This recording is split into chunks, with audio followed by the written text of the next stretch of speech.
Pastarieji metai Vilniaus miestui buvo dosnūs įgyvendinamų projektų prasme. Vienas iš jų vandens tiekimo ir nuotekų tvarkymo infrastruktūros renovavimas ir plėtra Vilniuje jau įsibėgėjo. Nauji vandentiekio ir nuotekų tinklai jau netrukus pasieks Pavilnio, Grigiškių, Visorių, Santariškių, Kairėnų, Galgių, Buivydiškių, Salininkų gyvenviečių bei Avižienių seniūnijos gyventojus. Pavyzdžiui, viename gražiausių sostinės kampelių Pavilnyje nuotekų tinklų nebuvo niekados. Todėl čia nors tiesiami ir vandentiekio, bet didžiausias dėmesys skirtas būtent nuotekų surinkimo tinklų plėtrai. Jų tiesiama daugiau nei 10 km. Gyventojai iki šiol neturėjo galimybės centralizuotai išleisti nuotekas, turėjo kiekvienas savo prižiūrėti duobę, kviestis tarnybą, kad jinai išsiurbtų, išvežti ir taip toliau. Tas kainuoja irgi nemažus pinigus. Dabar jie turės mokėti tik tai, reiškia, tas kainas, kurios yra bendrai ir mieste, ir visur kitur Lietuvoje. Nu ir kiekvienas turbūt jaučia, kad pagerės aplinkos, reiškia, situacija, kadangi nebus teršiamas gruntas, reiškia, ateičiai pagerės gyvenimo sąlygos. Prasidėjus antram Pavilnio egzistavimo šimtmečiui, galų gale ir mūsų bendruomenė gyvens civilizuotai. Nuotekų atsiradimas Pavilnyje – tai nauda ne tik asmeniškai kiekvienam, bet ir ekologinės situacijos pagerinimas mūsų gyvenamam rajonui, o taip pat ir Vilniaus miestui. Šiuo metu nuotekų tinklų projektas apima tik centrinę Pavilnio dalį. Norėtųsi, kad ateityje komunikacijos ateitų ir iki sodų bendrijų.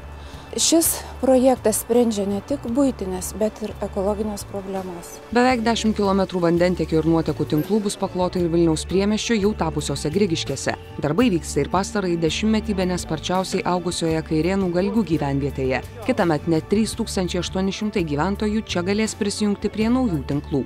Dar net 1000 gyventojų bus suteikta galimybė naudotis centralizuotomis komunikacijomis Santariškių ir Visorių gyvenvietėse. Jiems reiktų paprasčiausiai jau kreiptis į Vilniaus vandenis.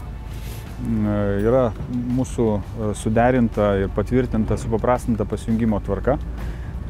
Jiems tai reikia ateiti, atsinešti reikalingus dokumentus, užpildyti prašymą ir iš esmės mes atliekam projektavimo darbus, projekto derinimo darbus ir dar suteikam lengvatą pačiam tam tikriem pajungimo darbam. Tai yra